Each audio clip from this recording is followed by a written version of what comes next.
Hello and welcome to another video on my YouTube channel. My name is Joris and today I'm going to talk about the covered call ETFs that you can buy on the European stock markets. And first of all, let's talk about the principle of covered call ETFs. So in this case, the fund is going to sell call options in order to generate extra income through the premiums that they collect. And in this way, they also offer some protection against the drops in the underlying assets. Because a covered call, it in fact involves to sell a call option to somebody who buys it and put a set price and an expiry date on a security that you own. So that's really important. In this case, the ETF owns the underlying values and sells a call option to somebody who wants to buy it maybe in the future. And in this way, the ETF can provide steady income through the premiums that they collect, but it also limits the potential upside that other ETFs might have. So, for example, this is a graph of option alpha. And in the previous slide, you could see that Investopedia is a site that you can also visit to read more about covered calls. And in this graph, you can see that a person invested 100 times 100 francs, or in this case dollars, into a stock, because that's really important. You need to own 100 stocks in order to be able to write a call option. So he should have invested $10,000 into this stock. Then he can write, or she can write, a covered call option with a strike price of 105. And in this case, you can see here $1,000. So they are really optimistic, because most of the time you won't get a premium of 5 when you want to set the strike price at $5 higher than you originally bought the stock at. So that has to do with the volatility of the market. So in this case, you really have to take it with a grain of salt, what I'm saying here, and also the graph. It's just a theoretical example. So in this case, you set the strike price $5 higher, so you would receive a premium of 5 times 100, because you own 100 stocks, which gives $500 that you would receive from the buyer of the call option. So it's really optimistic. So the maximum profit that you can get then is when the stock rises up to 105, it reaches a strike price, and the one that bought the call option is going to exercise the call option and buy your stocks from you. So he's going to buy the stocks at 105, and you would receive the difference between your buying price of 100, so 5 times 100 plus the 500 premium that you already had. That means that you make a maximal profit of $1,000, but you lost your stocks. So what if you want to rebuy your stocks? Then you have to look at the limit of 110. So if the stocks are between 110 and 105, and you want to rebuy your stocks, so for example 108, you rebuy your stocks and go up to 100, so you have to invest $10,800, which means that from the $1,000 that you received from premium and profit in selling price, you actually need to reinvest $800 again to own the same amount of stock. So you only made actually a profit of $200. But you have the window between 105 and 110 to rebuy your stocks and still come out with a profit. But in that case, when it rises higher, of course, it would have been better that you just kept your stock, and when it's up to 110 already the price, you have the same amount of profit of $1,000. And the maximum loss, of course, you see the line here and the line here. It's a bit confusing, but in reality, this one is going to run steeper, of course, and they are both going to zero. So when the stock reaches zero, you also reach zero, but you still have the premium that you collected, and that's why your break-even point is $95. So when the stock would be trading at 96, then you still pocketed the $500 premium. The buyer of the call option will not exercise the right of buying the stocks at 105. So you will keep the 100 stocks at 96. So you still have 9,600 plus the premium 500, which means you are still up $100 with a total of 10,100 francs in total return on that moment. So with this theoretical part behind us, we can go to look at the first ETF, and I'm going to talk about XYLF first. So the annoying thing about XYLF is that on all the stock markets, it has a different name. So you have XYLF on the Swiss stock market, then you have XYLU, you have QY7D on a few stock exchanges in Europe, then you have XYLE, XYLP. I will go to the internet in a while to let you show you which all the different names here refer to which stock markets. But it's the Global X S&P 500 covered call UCITS ETF USD distributing. So you have the ISIN code here to look it up, so that you don't need to go through going over all those ticker symbols to have the right ETF for your region. The total expense ratio is 0.45, which is really nice for a covered call ETF. The currency on the SIX stock exchange is Swiss francs, and momentarily it's 12.81 worth. So it's already up 6 cents compared to the buying price that I reported on my video last week. The currency of the dividend is of course US dollar, because yeah, it's the S&P 500 index that it tracks. And the holdings, when you go and watch on the Just ETF site, you won't see the holdings. If you want to see the holdings correctly, you have to go to the Global X website, and I will show you that in a few minutes as well. Invested in the ETF is 9 millions for now. It's almost up to 10 millions, so it's 9.9 millions right now, so almost there to reach the 10 million gap.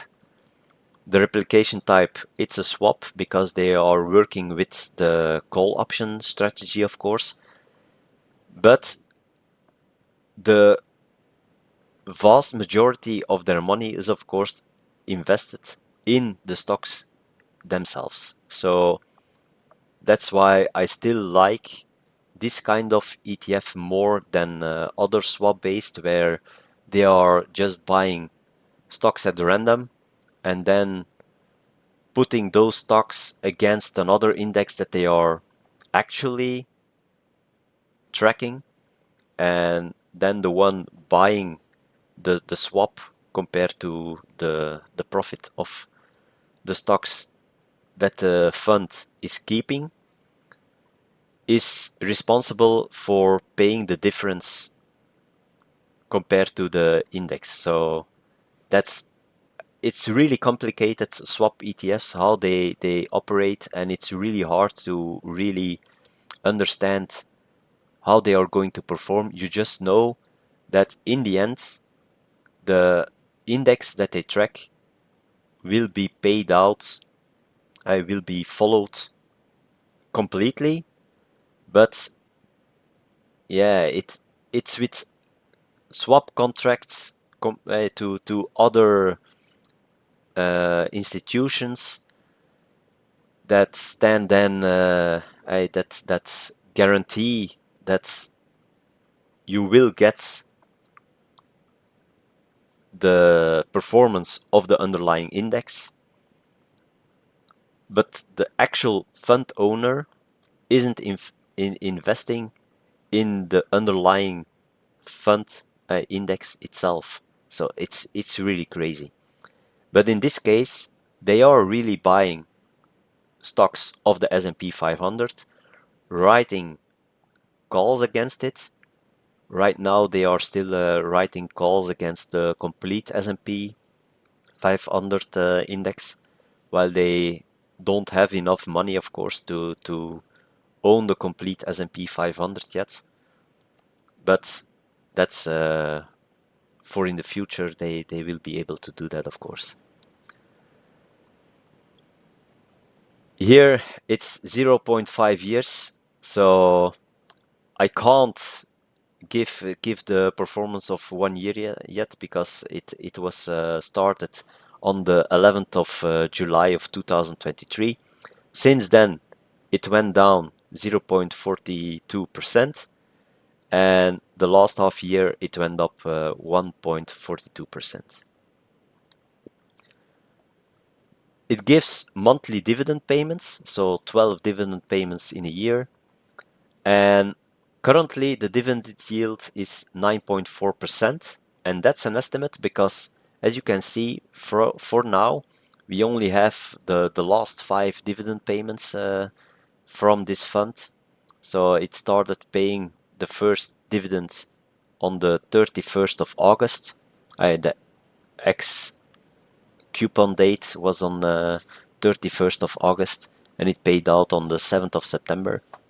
That's most of the time the case with funds from Ireland, that they go ex-dividend date on date day 0, and then 7-8 days later you get the dividend paid out. So you have to also be aware of that when you buy ETFs from Ireland.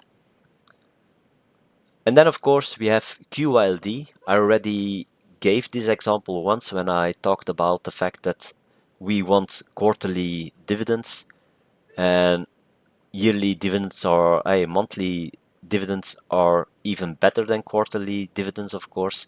And I gave the example of QYLD as a monthly paying ETF, and that's a global X Nasdaq 100 covered call UCITS ETF US dollar distributing.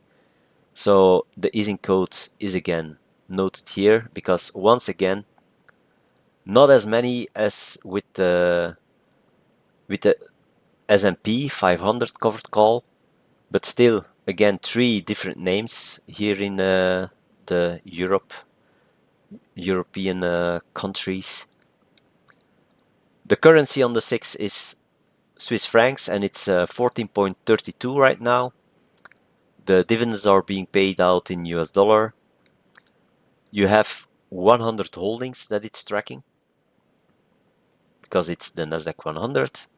There is now already 50 millions invested in QYLD, so it went up 10 millions in the last month and a half, because the last time I talked about this fund QYLD, it was 40 million.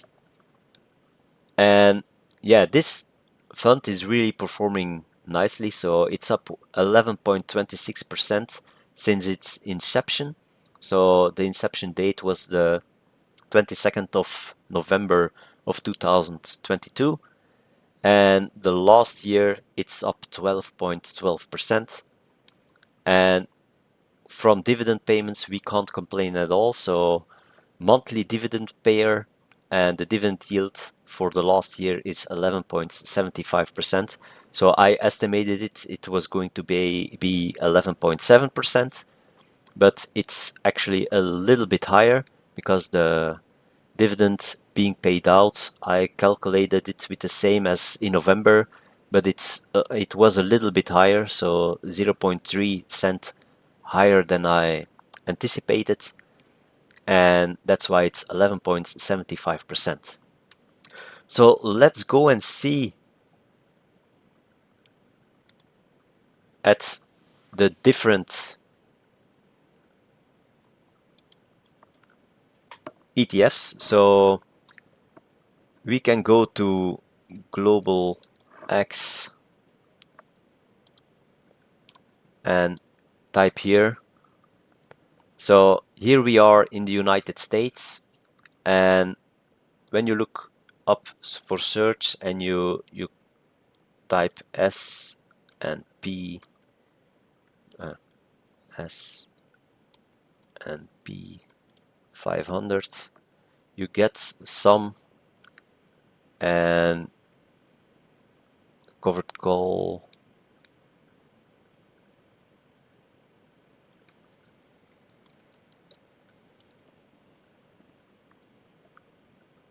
so it's this one.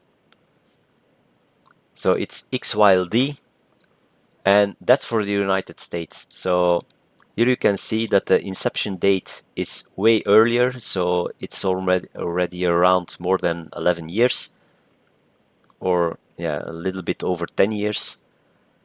But the total expense ratio for the people in America is a bit higher, so 0.60% compared to 0.45% for us.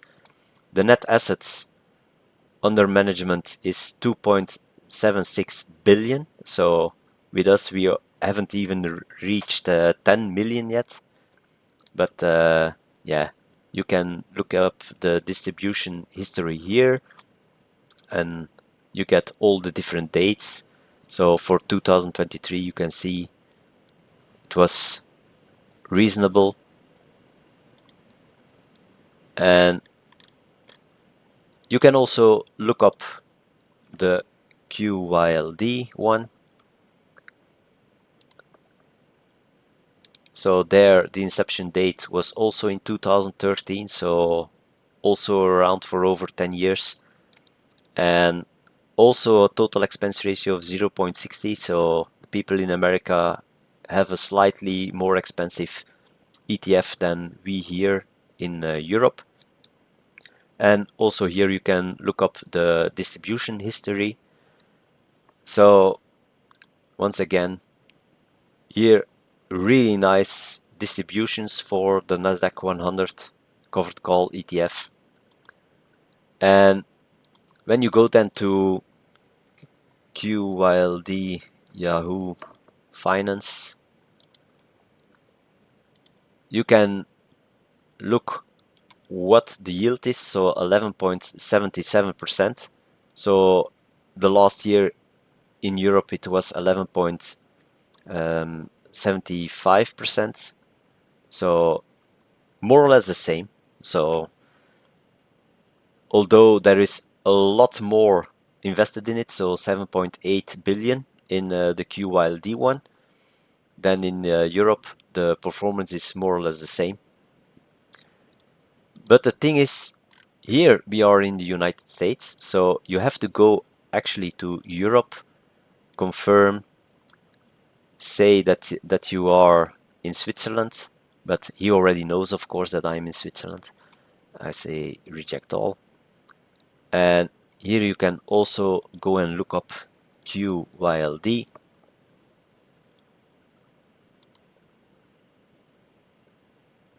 And here you also have the distribution calendar. And I already showed you this graph, so I copy pasted it into my slide so that I could show it to you while I was giving the explanation of QYLD. But you see, yeah, 22nd of November of 2022, and the, where is it? The asset class, how much is invested in it? Here, fund is right now, oh, it's already $58 million. So yeah, I gave the number of 50 million because that's in Swiss francs. But it's important that you always check whether or not you are in Europe and the country where you're in, of course. And then we can also go to just ETF and search for the ETF that we have, but first check where we are. Okay, United Kingdom, that's not a problem. QYLD, because of course in England you have the London Stock Exchange, and QYLD is also noted there. So here you have QYLD for the Italian stock market. It's QYLD. On the London Stock Exchange it's QYLD, and on the SIX Stock Exchange it's also QYLD. But then for Germany you have QYLE on the Xetra, and you also have on the GetX you have QYLE. So, and you have QYLP as well, because there you can buy it on the in the British pound as well. So then it's denoted with a P at the end, and the D is then for dollar and the P is for pound. But it's quite confusing that you have all those different ticker symbols for the same ETF. And when you then go and look up the XYLF, so the global X S&P 500, and you go and see to the stock exchanges, yeah, and in British pounds it's only 8 million invested in it, but in Swiss francs it's 9 million. Here you can see for the German stock markets it's XY7D, so Xetra and GetX it's XY7D, and then for the Italian stock markets it's XYLE, SIX stock exchange it's XYLF, and then the London Stock Exchange you also have the possibility to buy it in pounds or in the US dollar, and there it's then the U and the P denoted, so U for USD and P for pounds. But I find it quite disturbing that we have so many tickers for the same ETF here on the European countries. It should be more aligned, and yeah, it's also a problem for me because when I talk about SDGPX, the rest of Europe thinks, what the fuck is that? Because, sorry for my language, but they know that fund as the ISPA fund. So for me, it's quite annoying that I have to talk about the different things. And then, of course, when you go and look up the different covered call ETFs, you still have another one, and that's the QYLU, and that's only on the London Stock Exchange, and that's a brother of the Global X Nasdaq 100 covered call UCITS ETF, but now it's accumulating. So you have here the other easing code for this fund. The total expense ratio is also 0.45. I didn't look up the currency, the price right now, so I'm going to go and look. Covered call. So it's this one, the accumulating one. So it's 14.56 pounds.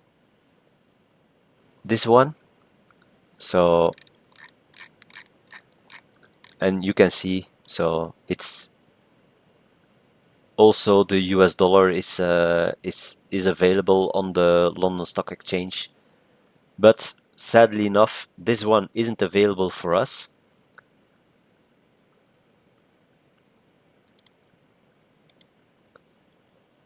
And dividend, yeah, this shouldn't be here, of course, because there isn't a dividend.